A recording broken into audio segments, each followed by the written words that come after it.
think that the fundamentals, meaning the labor market and inflation, will justify 2 cuts, but that what they'll wind up doing later in the year, I suspect, is after we get through with the whole budget process, the implementation of trade policy, we still have a very unbalanced monetary policy setting. The Fed primarily eased through using their balance sheet, but tightened through using rate policy. This created really tight conditions for small banks, small businesses. We had the longest inversion of the 3-month 10-year curve that we've ever had in this country, 25 months. And that continues to put pressure on small banks, small businesses, floating rate borrowers, households that live paycheck to paycheck, whereas longer term borrowers and households that own assets like their homes and stock portfolios have benefited from the Fed's holdings of securities, which have held longer term rates lower than there would be otherwise. So later in the year, what I'm expecting is that we will have the Treasury start to issue more longer term securities. They've been excessively financing in the front end, and that will allow QT to run a little longer and the Fed to cut perhaps another 2 times. So I held on to my 100 basis point of cutting last year, and I'm holding on again this year. So, Barry, I got to say this, right? 4 cuts is pretty aggressive, right? And it's way outside the consensus one.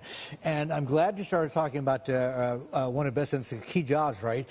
Which is pushing issuance to the right-hand side of the curve because they're just paying too much to issue at the short end. I get that. I mean, theoretically, that should mean that yields at the long end go up. So how is that going to allow the Fed enough room to cut 4 times? Or do you think that Besant's got something else in the bag that's going to actually be able to hold the 10 below 5%? I mean, and is it, let's talk about this, is it the supplementary leverage ratio? Is that what he's going to pull out of the bag?